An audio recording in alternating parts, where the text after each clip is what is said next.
আসসালামু আলাইকুম অফশোস কিচেনে স্বাগত জানাচ্ছি আরেকটি রেসিপি দেখার জন্য।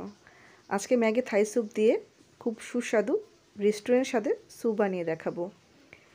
আর ম্যাগি থাই স্যুপে যদি ব্যবহার করি তাহলে কিন্তু এর সাথে এক্সট্রা কোনো রকম কর্নফ্লাওয়ার, থাই পাতা কিংবা কোনো রকম সস দেওয়া লাগে না, বাসায় ঝটপট তৈরি করা যায়। তাহলে আসুন চলুন রেসিপিটি দেখে নেওয়া যাক আমি যেভাবে থাই স্যুপ রান্না করি।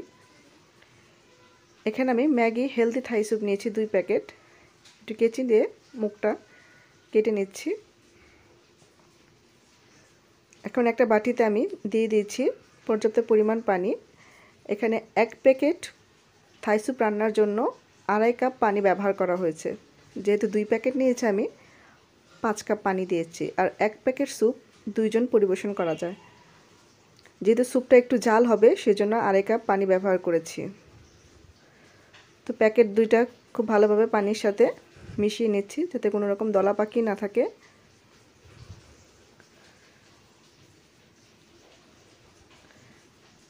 আর আমি এখানে কিছুটা থাই পাতা নিয়েছি, যেহেতু আমার গাছে ছিল টবে সেজন্য আমি নিয়েছি।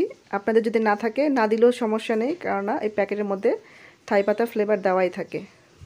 তো কিছুটা বাটার দিয়ে আমি সয়া সস মাখিয়ে না মুরগি দিয়ে দিলাম, জুলিয়ান কাট করা। আপনারা চাইলে কিন্তু এখানে বাটারের পরিবর্তে সাদা তেলও ব্যবহার করতে পারেন।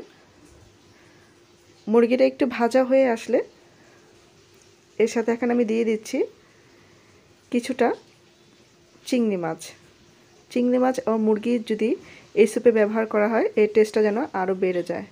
এখানে আমি বড় চিংড়ি, কুচো চিংড়ি বাসায় যা ছিল ফ্রিজে তাই দিয়ে রান্না করার চেষ্টা করেছি।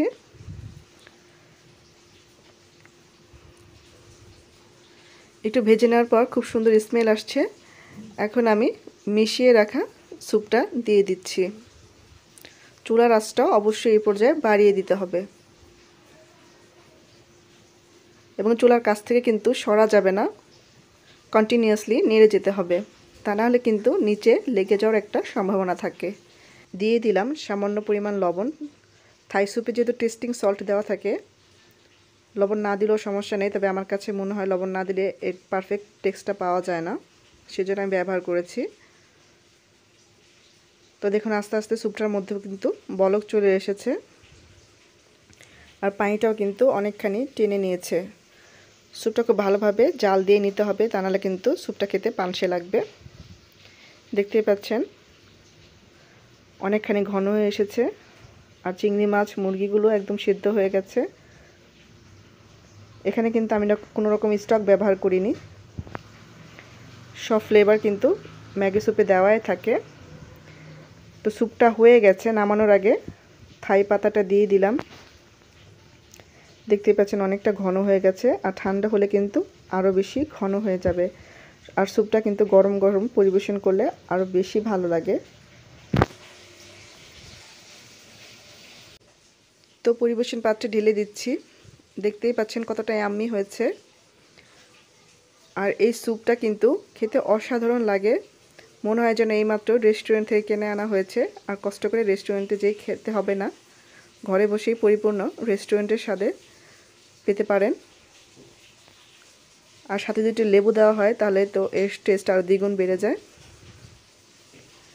তো এই ছিল আজকে আমার ম্যাগি হেলদি থাই স্যুপের রেসিপি। আশা করছি আপনাদের সবার ভালো লেগেছে। ভালো লাগলে চ্যানেলটি সাবস্ক্রাইব করে আমার পাশে থাকার অনুরোধ রইল। আর একটি লাইক দিয়ে যাবেন দয়া করে। তো পরবর্তী রেসিপি দেখার আমন্ত্রণ জানিয়ে আজকের মতো এখানেই বিদায় নিচ্ছি। সবাই ভালো থাকবেন, সুস্থ থাকবেন।